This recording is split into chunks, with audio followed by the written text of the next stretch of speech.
नमस्कार दोस्तों, कैसे हो आप सब। आप देख रहे हैं आपका अपना चैनल दीपा की बगिया। देखिए दोस्तों, बहुत सुंदर सुंदर फ्लावर लगे हुए हैं मेरे इस गार्डन में। और ये कैलेंडुला के जो फ्लावर प्लांट थे उन्होंने बीज बना लिए हैं और इन बीजों को अब सेव कर लिया जाएगा अगले सीज़न के लिए। तो दोस्तों, आज के इस वीडियो में जिस प्लांट की हम बात करने वाले हैं वो है एक फ्लावर प्लांट जिसका नाम है टिकोमा, और जिसको आप इस वीडियो में देख रहे हैं। देखिए दोस्तों, कितना लंबा है ये टिकोमा का प्लांट। बहुत ही सुंदर मनमोहक दिखाई दे रहा है और इसको एक प्लास्टिक पॉट में लगाया हुआ है। ये देखिए, मैं दूर से दिखाता हूँ। ये वाइट कलर का प्लास्टिक पॉट है और कई ब्रांचेस जो हैं, जैसे ये वाली है, ये है, कई ब्रांचेस हैं इसकी। इधर है, ये छोटी ब्रांचेस निकल रही हैं और ये मेन ब्रांच जिसको ऊपर से काट दिया गया था ये भी जो है दिखाई दे रही होगी, क्योंकि ये ऊपर ही ऊपर बढ़ता जा रहा था तो इसको काट दिया गया। ज़्यादा नीचे से इसको इसलिए नहीं काटा गया क्योंकि ये ऊपर देखिए गुलदस्ते की तरह कितना ऊपर बहुत सुंदर दिखाई दे रहा है, तो इसलिए इसको बहुत छोटा नहीं किया गया है। एक बात है कि ये अभी रिपोर्टिंग मांग रहा है, ये पौधा, इसको रिपोर्ट किया जाना है। अभी रिपोर्ट किया जाना है, इसको बकाया है क्योंकि मुझे टाइम नहीं मिल रहा है। इसके अलावा दोस्तों, अभी कुछ फ्लावर प्लांट्स भी इसके देखिए बेस पर लगे हुए थे, कैलेंडुला और दूसरे।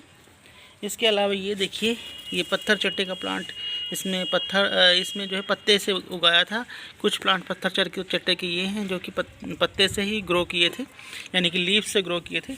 तो इसकी वजह से इसकी रिपोर्टिंग नहीं की गई क्योंकि इसके जो बेस है उसमें कुछ वैल्यूएबल प्लांट्स, यानी कि एक वैल्यूएबल खजाना कह सकते हैं। प्लांट्स तो मेरे लिए खजाना ही है, तो वैल्यूएबल खजाना जो है, कीमती खजाना इसकी जड़ों में है, तो उनको जो है रिपोर्ट कर दिया जाएगा।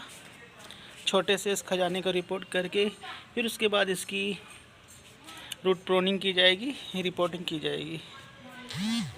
तो दोस्तों, जो ये देख रहे हैं आप वीडियो में, ये है देसी टिकोमा और ये बहुत ही आसानी से ग्रो हो जाता है। इसको आप इसकी स्टेम कटिंग के थ्रू उगा सकते हैं। मैंने भी इसकी स्टेम कटिंग से एक और पौधा लगाया हुआ है। तो अभी अप्रैल का महीना है, अप्रैल में भी स्टेम इसकी अच्छे से चल जाएगी और इसको बहुत ज़्यादा देखभाल की भी ज़रूरत नहीं होती है दोस्तों। और फ्लावर देखिए कितने सुंदर सुंदर येलो कलर के फ्लावर लगते हैं। देसी टिकोमा, यानी कि हाइब्रिड टिकोमा जो होता है उसकी अलग ही छवि होती है और अलग ही उसका एक लुक होता है, लेकिन देसी टिकोमा भी कुछ कम नहीं होता। देखिए येलो कलर के ये फ्लावर, देखिए नीचे भी एक गुच्छा आया हुआ है। येलो कलर के ये फ्लावर कितने सुंदर दिखाई दे रहे हैं। टिकोमा का एक प्लांट ये है, देखिए दोस्तों, अभी इसके अंदर छोटी छोटी, ध्यान से देखिए, मंजरियाँ बन रही हैं बीच में, अभी शुरू हुई है इसमें, यानी कि फ्लावरिंग शुरू होगी है इसमें धीरे धीरे। तो ये जो टिकोमा है ये भी टिकोमा ही है। ये जो टिकोमा है ये जो है हाइब्रिड टिकोमा है और ये ब्लू कह लीजिए या जामनी कह लीजिए, पर्पल कह लीजिए, कलर का टिकोमा है। ये भी बहुत सुंदर है। एक बार जब इसमें फ्लावर लगते हैं तो पूरा का पूरा फ्लावर से ये लद जाता है। और इसके अलावा दोस्तों, एक टिकोमा प्लांट मैं और आपके साथ शेयर करना चाहूँगा जो कि हाइब्रिड टिकोमा है। ये देखिए दोस्तों, ये जो टिकोमा प्लांट है ये वाला, ये देखिए फूल फ्लावर लगे हुए हैं, ये फ्लावर लगे हुए हैं। ये एक हाइब्रिड टिकोमा है। इस छोटे से पॉट में, मिट्टी के पॉट में इसको लगाया गया है। ये भी बहुत ही सुंदर होता है। अब इसके फ्लावर्स, क्योंकि अब धूप तेज़ होने लगी है, धूप की तेज़ी की वजह से क्या है कि फ्लावर्स जो हैं इसकी, उसकी चमक जो है कम हो रही है, यानी कि उनका रंग जो है तेज़ धूप की वजह से उड़ने लगा है। तो दोस्तों, इसकी भी अभी रिपोर्टिंग की जानी है। ये भी मैंने नवंबर में लगाया था, लेकिन उस समय भी फ्लावरिंग कर रहा था। अब ये इस समय भी फ्लावरिंग कर रहा है। ये वाला टिकोमा दोस्तों काफ़ी महंगा होता है। ये मैं 150 रुपये का लाया था, छोटा सा फ्लावर प्लांट है ये।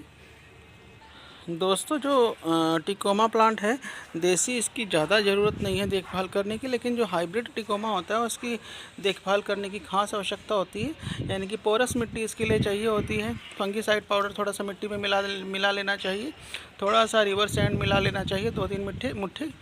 और इसके अलावा इसमें आप समय समय पर नीम ऑयल का स्प्रे कर दें, और समय समय पर इनसे ज़्यादा फ्लावरिंग लेने के लिए आप इनके अंदर एप्सम सॉल्ट का जो घोल है 1 चम्मच 1 लीटर पानी में डाल के, बहुत ज़्यादा नहीं, 1 चम्मच मीन्स फुल भर कर नहीं, 1 चम्मच, थोड़ा सा उसको थोड़ा सा हाफ 1 चम्मच, यानी कि ऊपर तक उठा हुआ 1 चम्मच नहीं। मेरा कहने का मतलब ये है कि 1 चम्मच हो, थोड़ा सा कम हो, उसमें 1 चम्मच से थोड़ा सा कम डाल सकते हैं आप, अपने हिसाब से सोच सकते हैं इसको। उसका कोई नुकसान भी नहीं होता है। एप्सम सॉल्ट का थोड़ा सा गर्म होता है, तो शाम के समय डालिए उसको। एप्सम सॉल्ट को आप शाम के समय डालिए, और समय समय पर उसका एप्सम सॉल्ट का स्प्रे भी आप इसके पत्तों पर कर सकते हैं। उससे भी ये एप्सम सॉल्ट को ऑब्जॉर्व कर लेता है अपने अंदर। खाद के रूप में आप इसमें सबसे बढ़िया खाद तो वैसे सड़े हुए गोबर की खाद रहती है। तो सड़े हुए गोबर की खाद अगर आपके यहाँ मिल जाती है तो आप अपने गमलों में डाल सकते हैं। माली भैया जो आपने लगाए हुए हैं पौधों की देखभाल करने के लिए, तो उनसे कह सकते हैं कि वो आपको ला कर दे सकते हैं सड़े हुए गोबर की खाद। या आप गार्डनिंग का कार्य खुद करते हैं तो आप आसपास से भी गोबर की खाद ला सकते हैं। आजकल तो नर्सरी वाले भी गोबर की खाद रखते हैं, तो उनसे भी ईज़िली मिल जाती है। मैं अक्सर लाता हूँ नर्सरी से, वो 200 रुपये का एक कट्टा देते हैं। कट्टा मतलब बोरा, जो सीमेंट का बैग होता है उसको मैं कट्टा बोल रहा हूँ। तो आप नर्सरी से भी गोबर की खाद ला सकते हैं। इसके अलावा वर्मी कंपोस्ट तो इसमें डाल ही सकते हैं। किसी भी फ्लावर प्लांट में वर्मी कंपोस्ट डाल दीजिए अगर आपको गोबर की खाद नहीं मिल रही है, यानी कि काउ डंग कंपोस्ट जिसको अंग्रेज़ी में आप बोलते हो। अगर वो नहीं मिल रहा है तो आप गोबर की खाद भी वर्मी कंपोस्ट भी डाल सकते हैं। इससे क्या होगा, आपके पौधों को भरपूर मात्रा में नाइट्रोजन फास्फोरस मिलती रहेगी।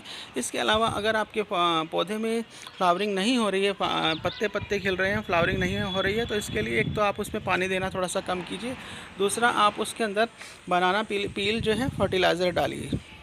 यानी कि जो बनानास हैं यानी कि केले जो हैं उनके पील को 2 दिन के लिए भिगो दीजिए पानी में। 2 किलो के छिलके लीजिए, 1 लीटर पानी में भिगो दीजिए और उसके पानी को फिर पौधे की जड़ों में डालिए। इसके अलावा सुखा के और कूट कर उसका पाउडर बनाकर भी आप खाद के रूप में उनकी जड़ों में डाल सकते हैं, ताकि जो है जो पौधे हैं उनको फ्लावरिंग स्टेज पर लाया जा सके। एक और तरीका है पौधों में फ्लावरिंग बढ़ाने का, वो है सरसों की खली का लिक्विड फर्टिलाइज़र। लेकिन मैं उसको यहाँ अभी रिकमेंड नहीं करूँगा, क्योंकि नॉर्थ इंडिया में बहुत ज़्यादा गर्मी बढ़ जाती है। तो गर्मी में वो और अधिक गर्म होता है, तो वो ठीक नहीं रहेगा। या अगर आप डालना भी चाहते हैं बहुत ही थोड़ा डाल सकते हैं, तो लेकिन मैं यहाँ रिकमेंड करूँगा कि आप ना ही डालें। आप जो है एक ऑर्गेनिक फर्टिलाइज़र, बनाना पील फर्टिलाइज़र डालें, चाहे तो उसका लिक्विड फर्टिलाइज़र, या फिर बनाना के पील्स को सुखाकर उसको कूट कर एक पाउडर बना लीजिए। मामदस्ता जो होता है उसमें कूट दीजिए और पाउडर बना लीजिए, और पाउडर बनाकर आप अपने गमलों में डाल सकते हैं। देखिए मैं आपको दिखाता हूँ कि मैंने किस तरह से बनानास के पील को सुखाया हुआ है। ये देखिए दोस्तों, ये है बनाना पील्स। जो घर में आप बनाना लाते हैं उसके छिलके जो हैं, आजकल तो बहुत तेज़ धूप है, आप छत पर डाल दीजिए, सूख जाएंगे। इस तरह से मैंने इसको जमा कर रखा है। कुछ जो छिलके थे वो मैंने जो है एक कंपोस्ट में तैयार करता हूँ पेड़ पौधों के पत्तों से, या किचन वेस्ट से, जैसे आलू के छिलके, प्याज के छिलके, उन सबको मिलाकर, सब्जियों के जो छिलके हैं उन सबको मिलाकर, जैसे खीरा छीला उसके छिलके भी जो है कंपोस्ट, उससे भी कंपोस्ट तैयार करता हूँ। कुछ जो छिलके थे बनाना के, उस कंपोस्ट में डाल दिए, और कुछ मैंने जो है सुखा लिए। तो इस तरह से इनको सुखा के मामदस्ते में पीस कर आप इसका पाउडर भी बना सकते हैं, और पौधों में खाद के रूप में थोड़ा थोड़ा डाल सकते हैं। इससे क्या होगा, पौधों में फ्लावरिंग अधिक हो जाएगी। इसके अलावा दोस्तों, मैं इसी वीडियो में आपको दिखाता हूँ मैंने जो कंपोस्ट तैयार कर रखा है या पेड़ पौधों के पत्तों से और किचन वेस्ट से। देखिए, दिखाने जा रहा हूँ मैं आपको। ये देखिए दोस्तों, ये जो है किचन वेस्ट, इसकी अल्टा पलटी की गई थी, और ऊपर जो है आज का जो वेस्ट है इसमें डाल दिया गया है। तो इस तरह से आप एक बड़ा डस्टबिन लीजिए और इसमें तैयार कर सकते हैं। और कल ही मैंने इसके अंदर थोड़ा सा बटर मिल्क भी डाला था, जिसे हम छाछ बोल सकते हैं। छाछ को डाला था। छाछ के डालने से इसके डिकम्पोज होने की जो प्रोसेस है वो बढ़ जाती है। तो इस तरह से घर पर ऑर्गेनिक फर्टिलाइज़र बनाकर आप अपने पौधों में डाल सकते हैं, बहुत बढ़िया होता है। तो दोस्तों, जो मैंने आपको ऑर्गेनिक फर्टिलाइज़र अपना दिखाया, जो मैं बनाता हूँ कंपोस्ट किचन वेस्ट और पत्तियों से, उसे जो है अक्सर लोग ब्लैक गोल्ड कहते हैं, और वाकई ब्लैक गोल्ड ही होता है। तो दोस्तों, इसी के साथ मैं वीडियो को समाप्त करता हूँ। उम्मीद है कि टिकोमा प्लांट के बारे में इस वीडियो में मैंने जो आपको जानकारी दी है वो आपको पसंद आई होगी। आप मेरे इस वीडियो को लाइक करेंगे, शेयर करेंगे और कमेंट करेंगे, और मेरा चैनल जिसका नाम है दीपा की बगिया, इसे सब्सक्राइब करेंगे। तो दोस्तों, गुड बाय। मिलते हैं फिर किसी नए वीडियो में। तब तक के लिए आज्ञा दीजिए। नमस्कार, सत श्री अकाल, जय Hind and happy gardening. Gardening करते रहिए और नेचर के करीब रहिए।